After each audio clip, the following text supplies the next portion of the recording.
ang Occidental Mindoro at mga delegado mula sa Gansu Province ng China ay pumirma ng isang Mutual of Understanding nitong ika-16 ng Hunyo.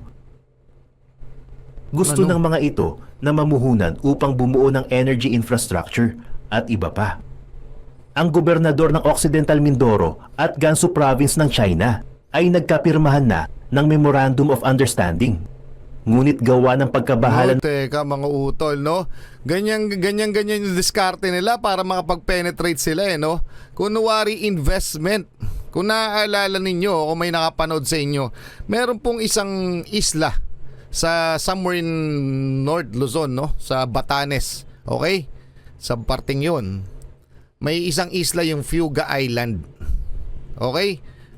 Years back, nag-offer ang China sa gobernador nito o sa humahawak ng EPSA doon, mga utol, na gagawing industrial park daw itong Fuga Island. O isang isla sa Luzon. Ngayon, pero ang system nitong Fuga Island, ito po ay parte ng Pilipinas. Ang gusto nila nitong investor, Chinese investor o Chinese company, ang gusto nila pag ginawa nilang industrial park, walang access ang Pinoy. Hindi makakapasok ang Pilipino. Mga karunungan, kaalaman, teorya, kasaysayan, hiwaga at mga bagong tuklas. Alamin natin. Tuloy pa rin ang pagtutok natin sa mga pangyayari sa issue natin with China sa West Philippine Sea, pero may bago. Okay, alam ko yung ilan sa inyo ay narinig na to mga utol, pero eto po yan, no? Grabe ka naman China. Pati ba naman Mindoro, Poland may ipinadala sa Pilipinas. Ano nga ba yung pangyayari dito sa Mindoro na may kinalaman ang China, mga utol? At ano itong pinadala ng Poland? Yan ang ating aalamin mula kay JP Amazing Stories. Paki-subscribe yan, paki-like na rin yung video. Siyempre titingnan natin yung report tungkol dito, mga utol. Game na. Isang kumpirmasyon ang ibinaba ng DFA. Ito ay tungkol sa bagong note verbal na ipinadala sa China kaugnay sa pinakahuling kaganapan sa Ayungin Shoal noong June 17. Ayon kay Foreign Affairs Secretary Enrique Manalo, nagkaroon na umano ng pagkakataon na makausap nito si Chinese Ambassador Wang Xilian tungkol sa agresibong aksyon ng China. Wala naman nang ibinigay na detalye tungkol sa kanilang pag-uusap. Ayon sa kalihim, sisikapin ng Pilipinas na makausap ang China sa gitna ng nagpapatuloy na pagtaas ng tensyon sa West Philippine Sea. Naniniwala daw si Secretary Manalo na madadaan pa ito sa maayos na pag-uusap. Dagdag pa ay patuloy umanong isusulong ng Pilipinas ang solusyon sa alitang ito, batay na rin sa international law. Pero palagay nyo ba may mangyayari sa pag-uusap na yan, mga utol? Knowing China, no? Sandamukal na ang ipinasa nating diplomatic protest dyan sa mga yan. Wala naman nangyari. Wala naman nagbago sa sitwasyon. In fact, lumala pa nga. Ang problema kasi dito, palagay ko, tuwing nag-uusap, hindi naman tumutupad itong China. Okay? Although hindi natin nalalaman ang pag-uusap, pero yung unang pag-uusap na President Bongbong Marcos at President Xi Jinping ng mga nakaraang taon, 'di ba? Dumayo pa siya ng Beijing. Sabi niya magandang naging resulta ng kanilang pag-uusap. Ngunit pagkatapos noon, 'di ba? Bigla tayong binomba ng tubig diyan sa West Philippine Sea. So basically, walang nangyayari. At sabi nga ni President Bongbong Marcos, dapat nga daw gumawa tayo ng ibang hakbang kasi hindi na effective itong mga diplomatic protest na ito o yung mga pag-uusap na yan. Pero nandun pa rin tayo sa pag-asa na baka sakaling maayos, matitigil sa maayos na pag-uusap itong mga bagay na ito. Pero ako kasi hindi ko na kayang maniwala sa mga lintik na itong Chekwa na to. Di ba? Tingnan mo naman. Ito mga to, utusan lang to. Mga pawn lang yan. Yung gobyerno nila. Okay? Tuloy na muna natin. Ang DFA ay bumuo na din ng grupo para sa inaasahang pag-uusap ng Pinas at China sa susunod na buwan. Ang tinaguriang monster ship ng China na may numerong 5901 ay naglayag sa Scarborough Shoal kahapon, June 26, bago ito bumalik ng China. Ang paglalayag na ito ay naganap matapos nitong dumaan sa exclusive economic zone ng Pilipinas sa loob ng isang linggo. Ang barkong tinutukoy ay isa sa pinakamalaking barko ng China. Namataan umano ang pagdaan nito sa Scarborough Shoal, bandang alas 7 ng umaga kahapon, ayon kay Ray Powell, isang US Maritime Defense and Security expert. Ayon sa post ni Powell sa X, Scarborough Shoal ang huling dinaanan ng barko. Ang monster ship na ito ay nauna ng namataan na dumaan malapit sa BRP Sierra Madre sa Ayungin Shoal, parehong lugar kung saan naganap ang huling engkwentro sa ginagawang rotational at resupply mission ng Philippine Coast Guard. Samantala, mayroon mga bagong tangke mula sa Israel. Ang mga ito ay nakahanda ng i-deliver patungong Pilipinas. Ito ay karagdagan para sa puwersa ng Pilipinas ayon sa isang post sa X.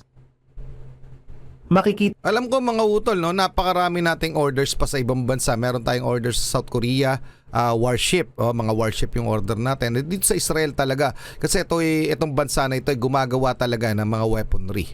So marami tayong orders sa Israel. So yung order natin sa India ay dumating na yung BrahMos, yung missile, okay?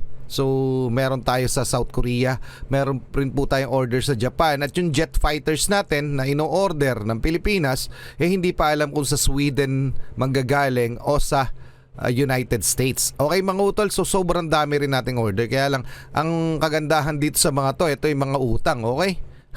Parang gobyerno to gobyerno, government to government, okay? Kasi wala naman tayo talagang sapat na budget para bilihin ng sabay-sabay itong magpagpapalakas ng ating mga sandatahang lakas, kasi napakamamahal nito yung jet fighters, di ba? Isipin nyo na lang. Okay, tuloy muna natin. Pero marami pa po tayong orders dahil sa modernization program ng ating Armed Forces of the Philippines. Okay?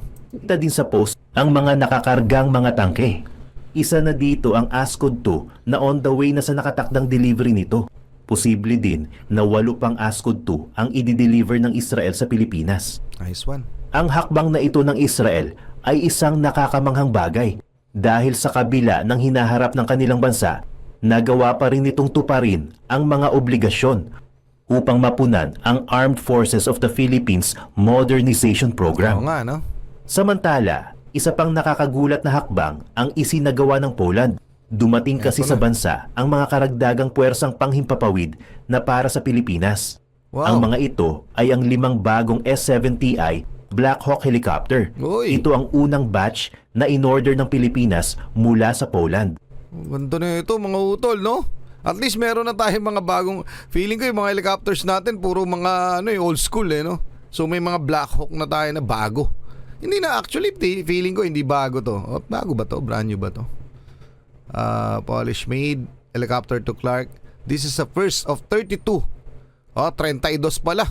32 ang ating order, no, mga utol. Ito na yung mula sa Poland, no. Black Hawk multipurpose helicopters, the order for which was announced in early 2022.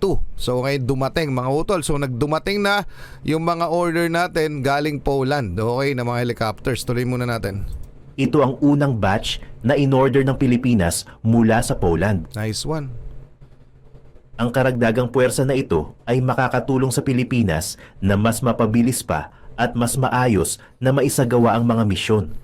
Ang mga helicopter na ito ay maaari ding magamit sa mga ginagawang resupply mission ng AFP. Tama. Ang Pilipinas ngayon ay mayroon ng 20 S-70i Black Hawk helicopter sa kabuuan. 27 pa ang inaasahang i-deliver ng Poland sa bansa. Ayon sa Lockheed Martin, kapag nabuo na ang 47 S-70i ng Pinas, tayo na ang may pinakamaraming S-70i Black Hawk helicopter sa buong mundo. China, muntik na namang makapasok Eto sa na. bansa. Buti na lamang ay malakas ang boses ng ating mga kababayan sa Occidental Mindoro. Pati kasi ang Mindoro ay tinatarget na rin ng China. Ang Occidental Mindoro at mga delegado mula sa Gansu Province ng China ay pumirma ng isang Mutual of Understanding nitong 16 ng Hunyo. Gusto ng mga ito na mamuhunan upang bumuo ng energy infrastructure at iba pa. Ang gobernador ng Occidental Mindoro at Gansu Province ng China ay nagkapirmahan na ng Memorandum of Understanding. Ngunit gawa ng pagkabahala Teka mga utol, no? Ganyan yung diskarte nila para makapag-penetrate sila, no? Kunwari investment. Kung naaalala ninyo, kung may nakapanood sa inyo, meron pong isang isla sa somewhere in North Luzon, no? Sa Batanes, okay? Sa parting yun. May isang isla yung Fuga Island. Okay? Years back, nag-offer ang China sa gobernador nito o sa humahawak ng EPSA doon, mga utol, na gagawing industrial park daw itong Fuga Island. O isang isla sa Luzon. Ngayon, pero ang system nitong Fuga Island, ito po ay parte ng Pilipinas. Ang gusto nila nitong investor, Chinese investor o Chinese company, ang gusto nila pag ginawa nilang industrial park, walang access ang Pinoy. Hindi makakapasok ang Pilipino. So parang halos kumpleto na yung detalye ng kanilang kontrata. Ngayon natunugan ng United States at ng gobyerno ng Pilipinas, kaya hindi natuloy yung said project. So sa madalit sabi, parang so may something wrong doon sa project na yon, gagawing industrial park. Although maganda yung plano, parang syempre kikita ang Pilipinas, ngunit bakit bawal ang Pinoy? Palang eto pa, no? Eto sa Mindoro, mga utol, and to check, para i-check natin to. Ganito yung diskarte talaga nila, no? Para mag-infiltrate to. Kunwari investment. Siyempre, kung ikaw ay nasa gobyerno, medyo mag-iisip ka na maganda yung project, baka pwede kong tanggapin. Pwedeng ganon, di ba? Kasi karagdagan trabaho para sa mga kababayan natin at mga tax, di ba? Pag-unlad ng bansa. Pero paano kung may secret agenda? Eto na mga utol. Mula to sa Rappler, no? Occidental Mindoro plans sisterhood with Chinese province and resident react. Okay? So sa madalit sabi, basahin muna natin. Governor Eduardo Gadiano, siguro ito yung gobernador ng Occidental Mindoro, says talks with Gansu province have been cancelled after his constituents opposed the partnership, suspecting that the Chinese side might have other agenda. So, ang mga umalma ay yung mga kababayan nating Pinoy, yung mga residente dyan sa Occidental Mindoro or yung iba pang konseho niya. Dahil baka nga naman may ibang agenda. Ay hindi lang baka, palagay ko meron naman talaga. 'Di ba? Yun mga utol. So hindi natuloy itong nasabing proyektong ito. Grabe ang China, no? Sa mga discarding, basa na yung discarding ganon. So anong masasabi nyo dyan? Pa-comment na lang mga utol. Para sa akin hindi na yun bago Ilang beses na lang ginagawa ngayon. 'Di ba? Yung pogo na discarding nila na unti-unti nang nasisiwalat, na-expose mga utol. At eto naman, Mindoro, galing ng diskarte nila. Baka naman ipe-penetrate sila sa Mindanao, Hindi sila lulusot doon sa mga kapatid nating Muslim doon, sa mga paaso-aso nilang diskarte, 'di ba? Paki-comment ang inyong opinion. Tuloy na muna natin. ng publiko sa mga nangyayaring mga issue na kinasasangkutan ng mga Chinese. Totoo. Umayaw na ang gobernador ng nasabing lugar sa anumang pakikipag-usap sa mga ito. Kung sakaling nagpatuloy pa iyon, magiging napakadelikado ng hakbang na iyon dahil Mindoro. matatagpuan sa lugar ang isang military base at radar ng Philippine Air Force, kung saan isa ito sa nakabantay at nakaharap sa West Philippine Sea. Tama. Alam nyo ba ang kahinaan ng China? Ito ang mga tubig na nakapalibot sa kanilang bansa. Yan ang aalamin natin, kaya huwag kayong bibitaw. Okay mga utol, ibang istorya na to. So anong masasabi nyo doon sa pagbabalak nilang diskarte doon sa Mindoro, Occidental Mindoro? Galing, di ba? Akala nila makakalusot. Okay? Kunwari investment. Yan ang nila para magkaroon sila ng impluwensya sa mga bawat lugar, kahit sa ibang bansa. Ganon diskarte nila. Okay mga utol, so ano masasabi nyo dyan? Pati yung pinadala ng Poland sa Pilipinas. Paki-comment na lang, hanggang doon lang muna. Muli ako si Target Achilles in behalf of the Real Star Production. Ako nagpapasalamat sa walang sawa niyong pagsuporta. Kayo mag-iingat. Keep safe, God bless at saludo po ako sa inyong lahat. Maraming salamat sa iyo, JP Amazing Stories.